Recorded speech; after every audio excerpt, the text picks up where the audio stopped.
My name is Keith Johnson. Welcome to Courageous Voices. I have here today with me my guest, Curtis McNeil. Could you tell us a little bit about yourself, Mr. McNeil? Absolutely. First, thanks for having me. I'm Curtis McNeil from East Baltimore. My story is one from humble beginnings, you know what I mean? I come from though I'm an only child, I come from a really large family, like, I guess about 14 uncles, 3 aunts, whatever.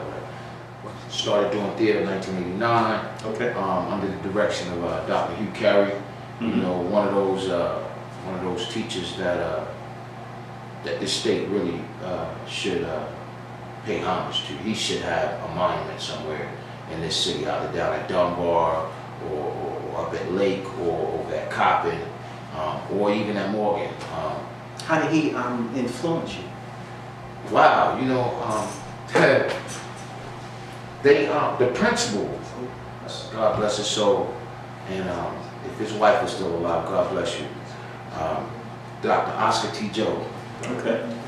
Oscar was going to kick me out of school, and what grade was this? That was my second year in the 10th grade. Okay. I did 2 years in the 9th grade, 2 years in the 10th grade. Okay. And Oscar was going to kick me out of school, and we had this meeting, my mom, my dad, and me, and Oscar, you know, he just said to me, he was like, why should I let you back in my school? And I'm like, look, man, I just want to finish. And so he went to Hugh, and he told Hugh, I got this kid that I need you to meet.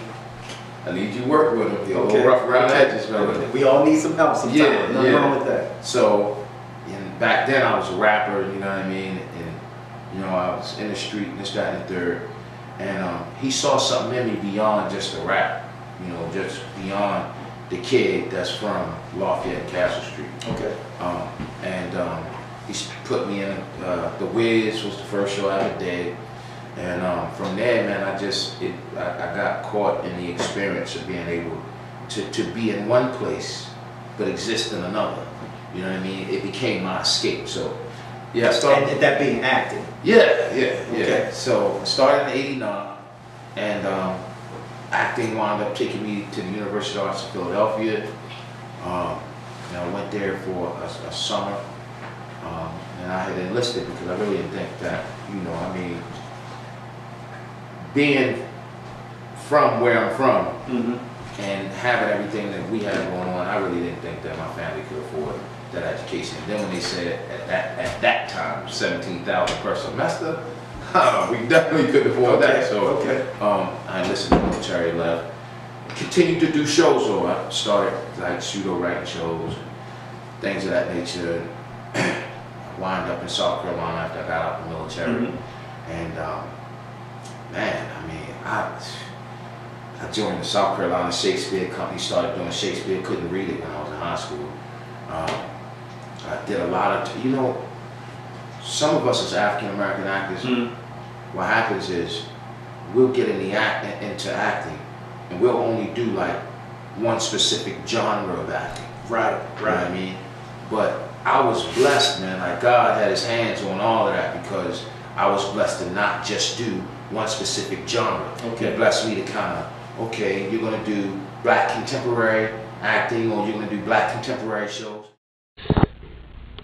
And we shouted duck. And all the adults did, but children, Malcolm, children have a need to know what's being done. Now what you looking at, huh?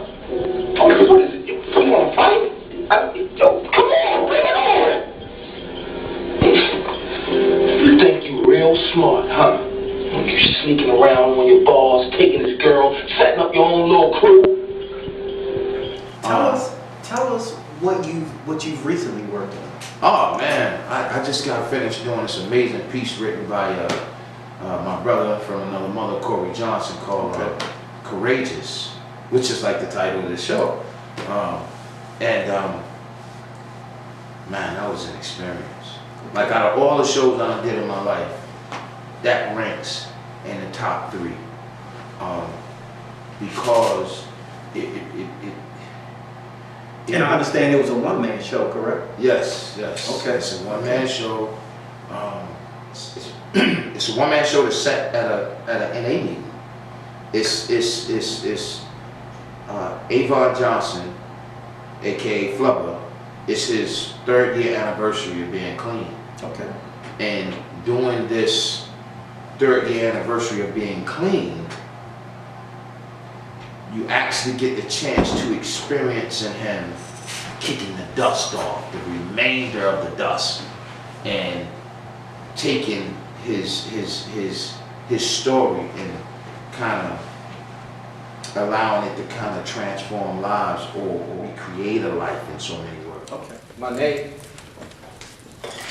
is Avon Johnson, and I'm an addict. So that's the most recent thing. Sounds like an amazing role, amazing experience. Earlier, you talked about how in high school you had an influential educator. Mhm. So it sounds as though that education was important to you growing up. So kind of switching gears a little bit, in the present, Baltimore City, we're here, that's the city we're at. Recently in the news, there's been a couple cases where you have students who are physically getting in physical altercations with their teachers. What are your thoughts on that? Wow, well, first, let me just say this as a disclaimer. Whatever anger that you have as a child, as a kid, that anger can't be displaced on the people that's there to help.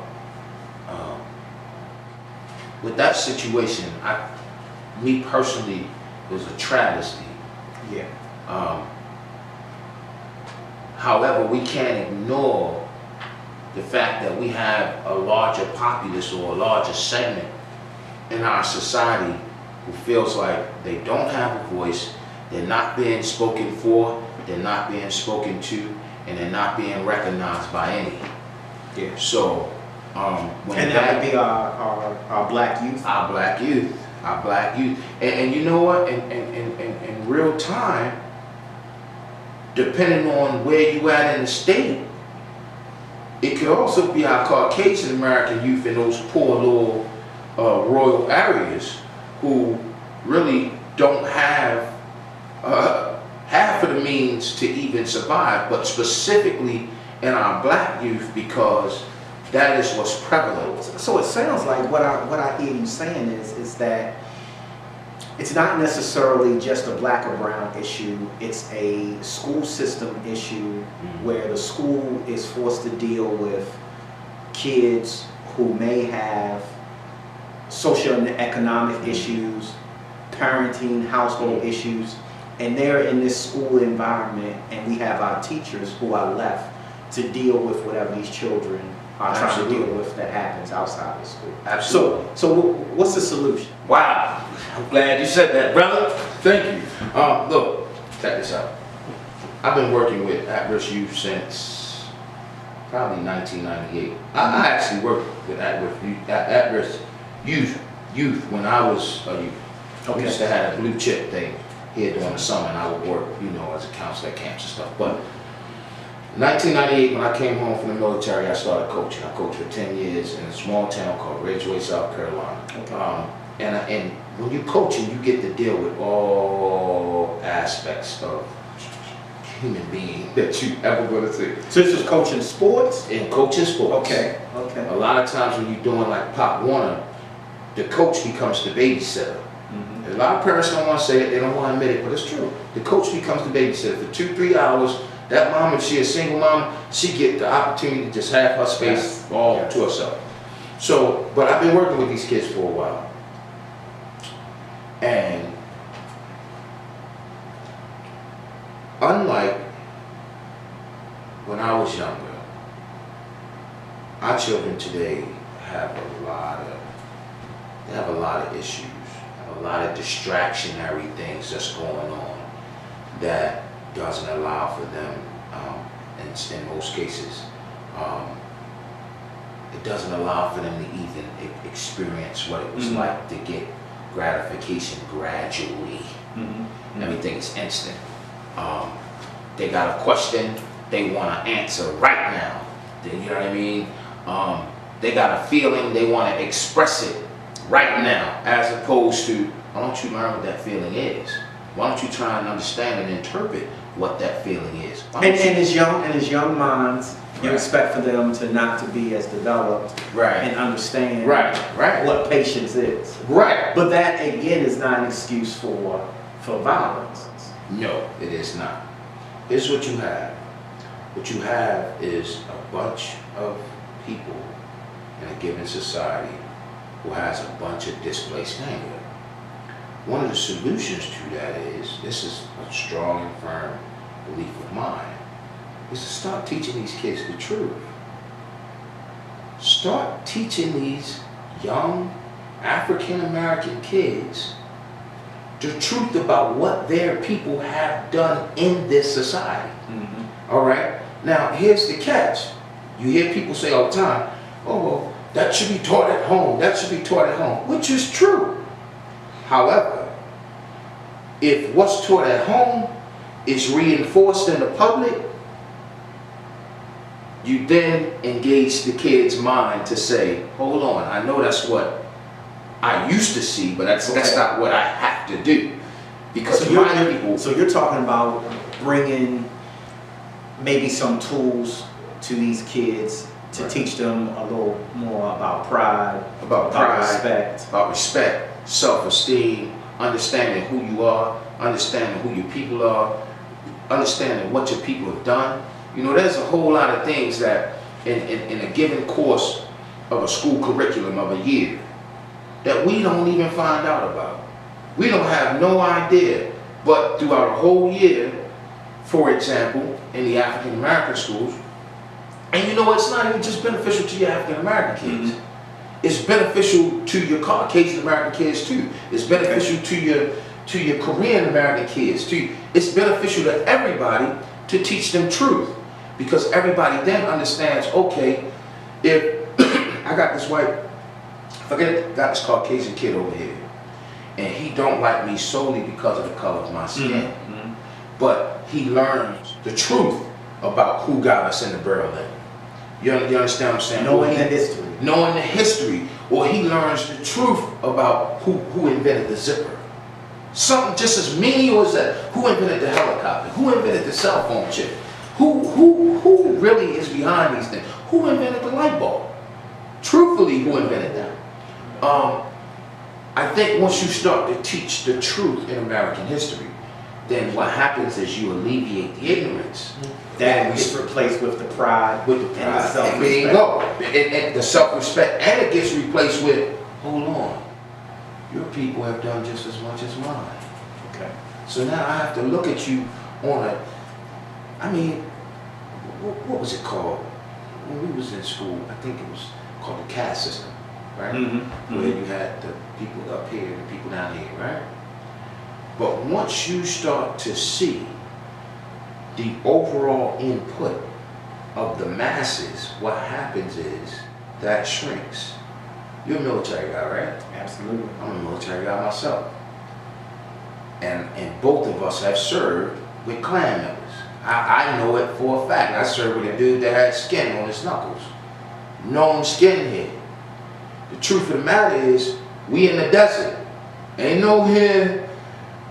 And you know, I'm here. All equal. We got to get here if we want to get over there. So when you shrink that with the common knowledge of, look, my people have did just as much work as yours, and we learning about that. I remember working with this Caucasian American kid one time, and he said to me, matter of fact, I was a minister at a church in South Carolina. And he said, Mr. Curry, how can you believe in God so much? And your people ain't never talked about it in that book. Oh, son, what do you mean? I said, well, your people ain't represented in the book. I said, whoa. No, I think you might want to read that again. As far as him saying that we black weren't- people weren't. Exactly, Okay. because the images that he see, or the images that he been brought up on, is that we have no Right. representation. So once I began to take him through the book and show him where our representation was in the book, he was like, wow, hey man, hold on, I need to sit down and read a little more. Now that intrigued him because though it was the truth, it went against the ulterior lie that he had been told over the years. So for me, I think one of the biggest solutions right now is to change the curriculum. Change certain parts of the curriculum. That's number one. Number two is to get beyond that ideology that, well, you know, that's going to be too hard. So compared to those things, what we're facing today is not that great of a challenge as long as we recognize what needs to be changed and are proactive. Bingo. As long as we begin to recognize the truth behind the lie and stop looking at the lie, just recognize the truth behind the lie. You know what I'm saying? And live or try our best to exist in that truth, we'll be solid. We'll be all right. Curtis, it was great having you on today. Absolutely. Thank you very much for being Absolutely. on Courageous Conversations. I'm Keith Johnson. Hope to see you next time.